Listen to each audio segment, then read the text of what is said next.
Good morning, everyone. Good morning. Bonjour, everyone. Bonjour. Bonjour à tous. Bonjour à tous. Okay, today me and my family we are going to bring you alphabets in 3 languages: my dialect, Igbo, English, and French. We know it is very difficult for children to understand 3 languages, but yes, they can do it. I know a lot of children will do it. Thank you as you listen to us. We start from my own dialect, Nigeria, Igbo.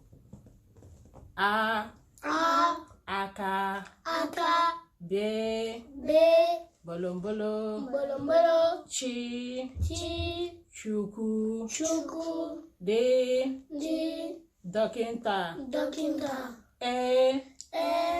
enwe, fi, fe, gị, gara, gbe, gbakọ, gị, ghọrọ, gwi, kwọrọ, dịka kwọrọ nwa n'azụ. Okay, dịka kwọrọ nwa n'azụ. Hash, hụ, iko, ịgba, ji, jide,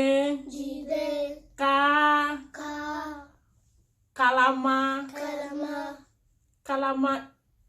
dịka la kalama bottle, kalama ndị oyibo na-akpọ ya bottle mana Igbo na-akpọ ya kalama. Kpakpando, kwụsị, leta, mmiri,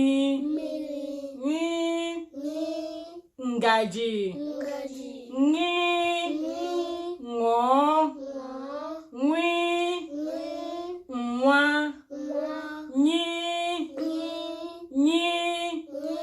nyaa, dịka nyaa ụgbọala, nyaa ụgbọala. Oche, ọkụkụ, pi, pọtọpọtọ, rie, si, sie, shi, ịsha, ti, tomato, tochukwu. O nwere ọtụtụ okwu ndị bidoro na T, maka na T nwere ihe eji ya akpọpụta na be anyị, mana shi enweghị ihe eji ya akpọpụta, ya maka anyị jiri mee ya ịsha. Unene,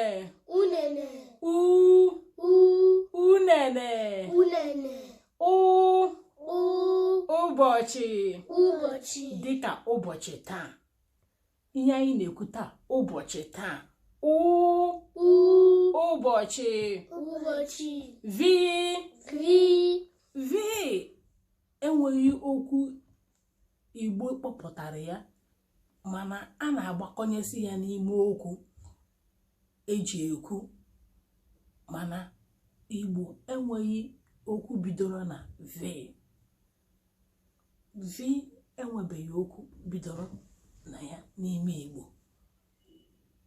Nwi, were, nye,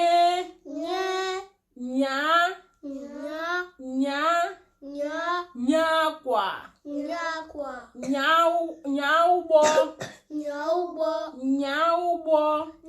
ụgbọ, zi, zụọ ụmụ. Nke a bụ agbaechi dị Igbo na iji ya emebe okwu, mana ugbu a anyị ga-ekwukwu ya n'olu oyibo ka ndị ghara ịdị n'anụ Igbo nwee ike ịghọta ya n'oyibo. Apple. B. ball. Ball. C. C. Cat. Cat. D. D. Dog. Dog. E. E. Egg. Egg. F. F. Fish. Fish. G. G. Goat. Goat. H. H. House. House. I. I. Irish. Irish. J. J. Jug. Jug. K. K. Kettle. Kettle. L. L. Lime. Lime. M. M. Mango. Mango. N. N. Nose. Nose. O. O. Orange. Orange. P. P. Painting. Pen. Q. Q. Question. Question. R. R. Rice. Rice. S. S. Star. Star. T. T. Table. Table. T. T. Table. Table. U. U. Uniform. Uniform. U. U. Uniform. Uniform. V. V. Volume. Volume. Volume. Volume. Volume. Volume. W. W. Water. Water. Water. Water. X. X. Xylophone. Xylophone. Xylophone. Xylophone. Xylophone. Xylophone. Y. Y. Yak. Yak. Yak. Yak. Yak. Yak. Z.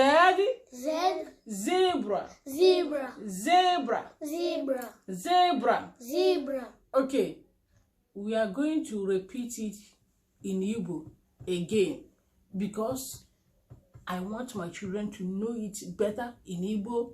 It is very difficult for them to know English, Igbo, and French, but I want them to know it very, very well in my own dialect. A. A. Aka. Aka. B.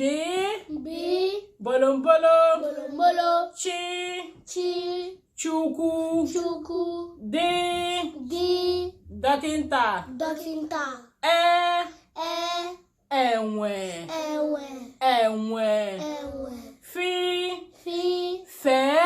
Fe. Fe. Fe. Ọ na-efe efe. Onefe. Ọ na-efe efe. Onefe. Felie. Felie. Ọ na-efe efe. Onefe. Felie. Felie. Gị. Gi. Gara. Gara. Gara akwụkwọ.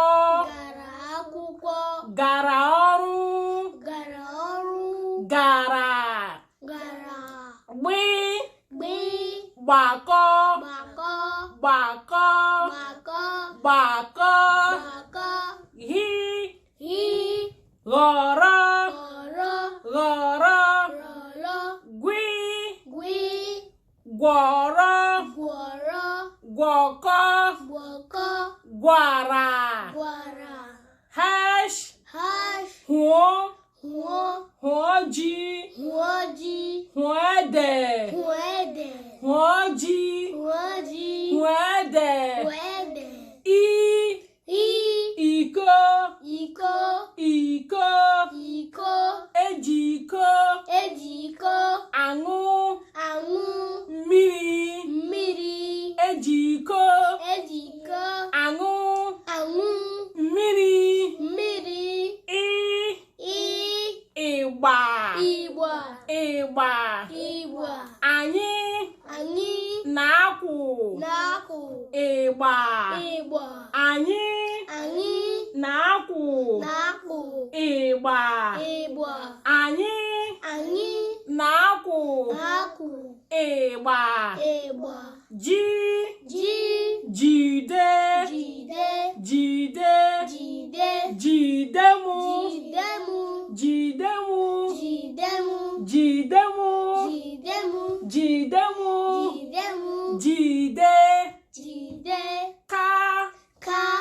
Kalama. Kalama. Kalama. Kalama. Kalama. Kalama. Kamsi. Kamsi. Kosi. Kosi. Kamso. Kamso. Ihe a bụ okwu ndị bidoro na ka. Kamsi. Kamsi.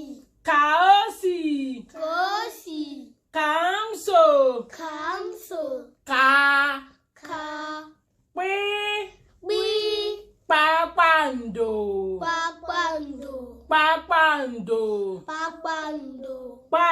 Kpakpando. Kpakpando. Kpakpando. Kpakpando. Kpakpando. Kpakpando. Kwi. Kwi. Kwụsị. Kwụsị. Kwụsị mụ. Kwụsị mụ. Kwụsị. Kwụsị. Kwụsị mụ. Kwụsị mụ. Li. Leta. Leta. Leta. Leta. Leta. Mi. Mmiri. Mmiri. Mbe. Ihe a bụ okwu ndị bidoro na mi. Ihe a bụ okwu ndị bidoro na gịnị? Mi. Mmiri. Mmiri. Ṅụọ mmiri. Mbe. Ni. Ngaji.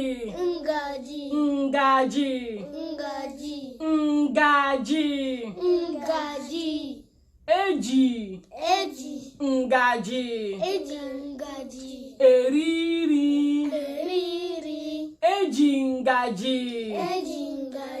Eriri. Eji ngaji. Eriri. Mi. Ni. Ṅụọ. Nwi.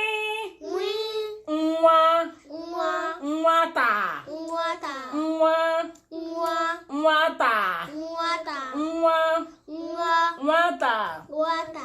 Nye. Nya. Nyere. Kechi nyere. Nyere mụ. Nyere ya. Oche. Nọdị n'oche.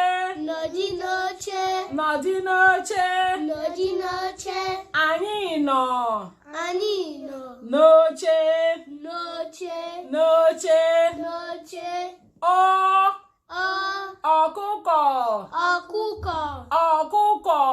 Ọkụkọ. Anyị na-ata ọkụkọ. Anyị ga-ata ọkụkọ. Pi. Pọtọpọtọ.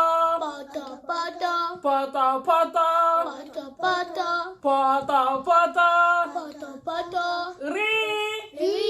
Rie. Si. Sie. Sieri. Shi. Isha. Shi. Isha. Ti. Tobe. Tọta. Tobe. Tochukwu. Tọta. Unene. Anyị na-ara. Unene.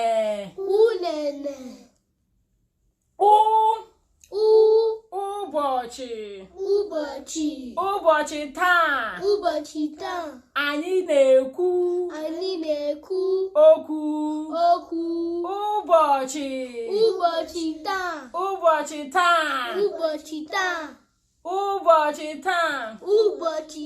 Vi. Vọpụta.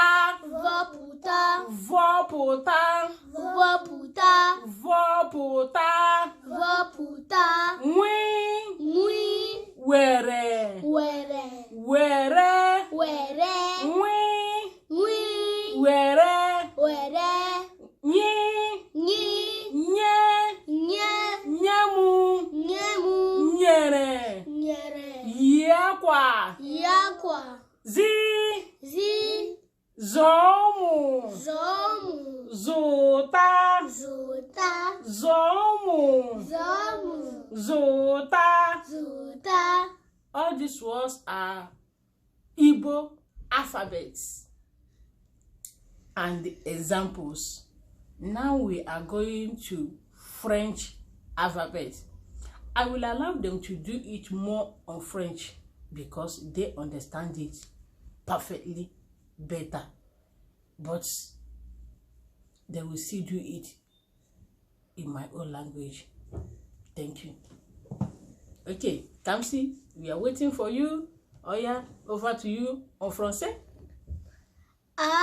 Arbre. Arbre. B. Banane. Banane. C. Crayon. Crayon. D. Dauphin. Dauphin. E. Escargot. Escargot. F. Fille. G. Garçon. H. Hibou. Igloo. G. Jupe. K. Koala. L. Lune. M. Mouton. N. Nuage. O. Oreille. P. Poisson. Q. 4. R. Rivière. S. Singe. T. Tortue. U. Usine. V. Voiture. W. Wagon. X. Xylophone. Y. Yaourt. Zebra. In English, Y is English. In French, it's called Y. In Igbo, it is called Nye. This is pure different words. Yes. Y, Nye. In English, it is called W. In French, it is called W. In my own dialect, it is called We. So there is a lot of difference in these two languages. We hope you enjoy our video. Thank you. Goodbye. Goodbye.